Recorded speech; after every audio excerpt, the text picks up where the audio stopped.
Hello, this is Footy Dude, and today we're going to be looking at one of the most important positions in football, central defensive midfielder. Now, all the great teams have had a great central defensive midfielder, like the invincible Arsenal team with Patrick Vieira, this year's Premier League winners Chelsea with Matic, the German team that won the World Cup with Kedira. Then you've got one of the powerhouses of Europe at the moment, Bayern Munich with Alonso. And even some of the not-so-good teams in the Premier League have a solid player, Man U with Carrick. Now, set up here today, I've got one of the most simple formations that uses a central defensive midfielder, a 4-1-4-1. Now, most of formations involve a central defensive midfielder who will be somewhere around this area of the pitch. His job can either be as an extra layer of protection for the defensive line, or he can be a great ball distributor like Albert Riera for the Wellington Phoenix. Now, there are lots of formations that use a central defensive midfielder, and so this can be adapted to have three up front.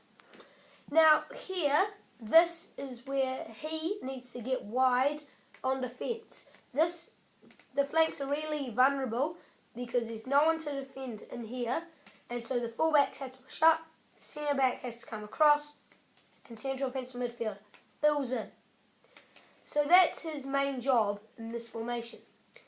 Now another slight variation of this is when you have two attacking mids, and then you've got your right mid and left mid, a lot more defensive.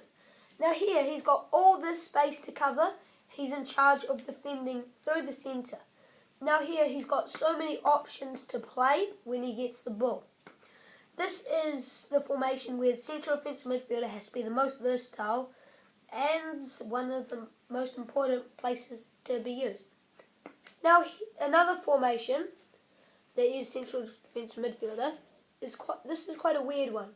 So normally when you have a central defensive midfielder, you won't have one central midfielder directly in front of him.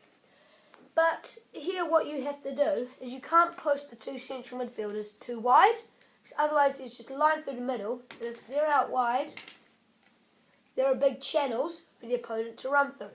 So here they've got to get in, and then the fullbacks have to come very far up to get wide play. Now, what they can happen if you want to get more width is instead of having a 1-1 up top, you swap it into just a 2, and then you can get your central midfielders out a bit wider. But still, this is not a normal formation. You don't normally have one centre mid in front of the central defensive mid. If you are going to have one centre mid, normally you'll have two central defensive midfielders. Now, another good formation that has one defensive midfielder is the 4-1-2-2. Now, this is similar to that formation I showed you before, except the wingers aren't pushed as high. They're more right mid, left mid, and the striker is the main striker here. Now, also there are formations that use two central defensive midfielders, like this. Here is a 4-2-2-2. So here the point is this is a really defensive formation where you've got your two central defensive midfielders and then you've got your two mids, right mid and left mid. Now here, this is quite a defence formation. It's more a defence version of the 4-4-2, which I showed you last time. Now this can also be changed a bit by dropping him in there and pushing him there. So you've got an attacking midfielder just to kind of cover that massive space. Now this formation is used quite a lot by Arsenal, which is one of the best teams in the Premier League. They've got the pace of Walcott and Sanchez out wide, Drew up top. This attacking role, they can have Ozil, they can have Cazorla, Then here, back, they've got Ramsey, Coughlin, Wilshere, the list just goes on. Central defensive midfielder is a place that most teams have lots of cover because it's one of the most important positions in football. That's all for today. If you like this video, please hit the like button down below or leave a comment. Next week we'll be looking at slightly more attacking formations which use 3 defenders at the back.